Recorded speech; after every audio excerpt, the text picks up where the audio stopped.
mungkin membawakan sebuah message atau pesan ya. Di hari baik kali ini, di hari raya Idul Adha kali ini, momennya nih hari raya Idul Kurban juga, berkurban.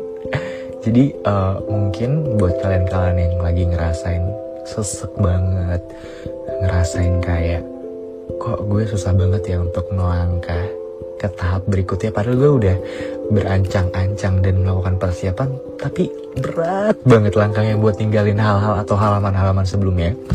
Gue bakal sharing di sini ada beberapa hal yang baru bisa terasa lega ketika kita sudah berhasil untuk merelakan, mengikhlaskan, dan melepaskan. Jadi apakah kamu sekarang masih merasa terikat dan sesak karena masih seperti menggenggam sesuatu, padahal tuh sesuatu yang digenggam tuh udah gak ada. Gue sendiri selalu percaya bahwa orang yang kita sayang itu juga merasakan sesuatu atau merasakan hal-hal yang kita transfer ke diri mereka masing-masing.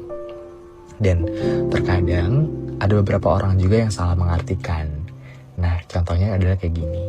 Misalkan kita punya teman yang baik banget, dan lambat laun kita jadi terbawa perasaan hanya karena hal-hal baik yang mereka perbuat ke kita. Misalkan kayak kita ditawarin minum, kayak misalkan lo haus ya, ini ada minum buat lo.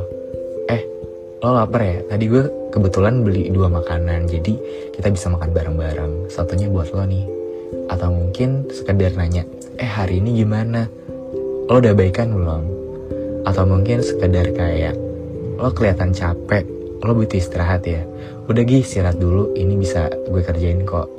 Hal-hal kayak gitu yang kadang ngebuat orang lain tuh ngerasa surprisingly kaget nih, kok ada ya orang-orang sebaik itu, dan kebetulan jadi merasa memiliki. Nah, itu salahnya.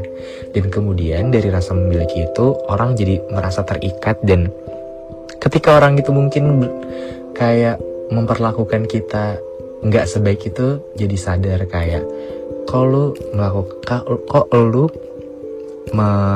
treat gue sebaik itu sih, atau lo men-treat gue tuh berlebihan banget.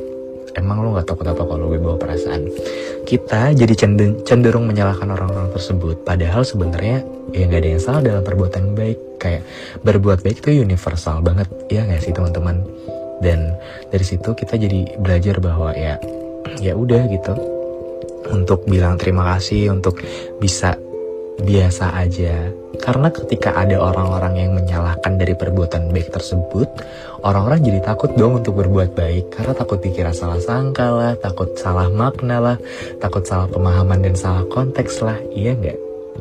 Dan di sini buat teman-teman yang mungkin masih sesek banget karena belum merelakan dan belum mengikhlaskan, gue pengen sedikit membahas juga nih dari Idul Adha kali ini. Tapi ini bahasannya cukup universal kok teman-teman.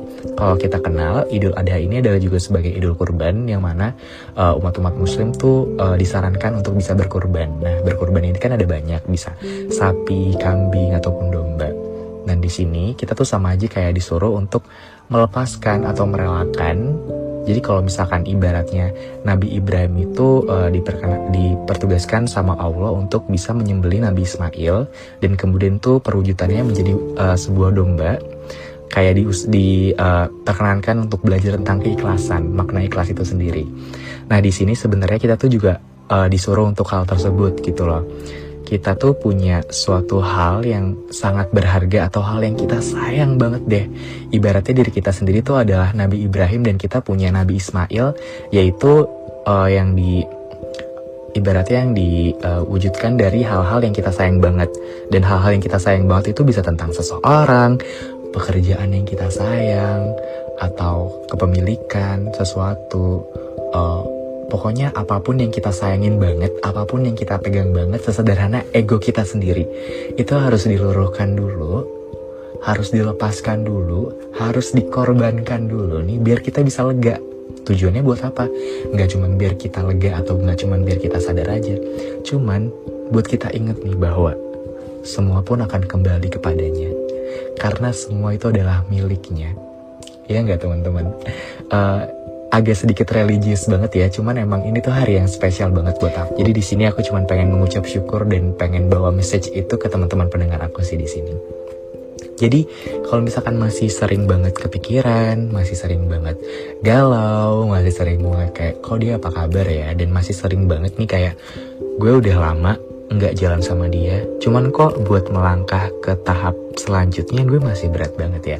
Ya karena itu masih kamu ikat dalam sebuah ingatan. Coba deh kamu pelan-pelan nih lepasin, kamu pelan-pelan menyudahi, merelakan dan mengikhlaskan dan sadar bahwa oh iya ya, hidup gue, hidup dia harus tetap berjalan meskipun kita semua sudah nggak sama-sama saling berdampingan.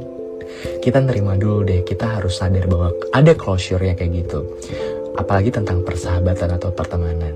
Gue di sini mengajarkan bahwa kita tuh nggak boleh terlalu bergantung sama orang lain, karena once he atau she left, kita bisa apa? Apakah kita akan merasa kehilangan juga? Enggak kan? Maksud kita kehilangan diri kita sendiri, dan masa kita kehilangan diri kita sendiri saat orang lain pergi sih?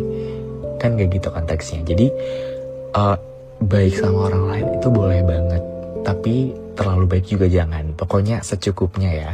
Dan sisakan buat diri kita sendiri juga. Jadi ketika orang lain pergi, kita jadi sadar bahwa oh mungkin memang waktu dan tugas atau pesan yang ingin mereka bawa dan ajarkan ke kita tuh sudah selesai. Dan saatnya kita tutup buku, kemudian sadar bahwa oh people come and go but memories don't. Seperti apa yang sering aku ucapkan di episode-episode sebelumnya, kalau kalian sadar. Jadi di sini aku pengen ngajakin teman-teman untuk bisa moving on, melepaskan, merelakan, dan menerima bahwa this is another chapter of life yang harus kita hadapin. Dan hidup itu nggak bakalan berhenti di sini. Kuncinya adalah tetap sabar, ikhlas, dan tetap mengikuti alurnya, serta meminta yang terbaik padanya, karena pasti ada orang-orang baru juga yang bakalan datang dengan message-message baik yang mungkin kita nggak akan nyangka bakal dapat pelajaran hidup sebesar itu. Jadi kuncinya adalah tetap membuka diri dan jangan menutup diri akan kesempatan-kesempatan baik yang mungkin bakalan datang untuk menghampiri diri kita. Wah, terasa banget sangat hangat banget nih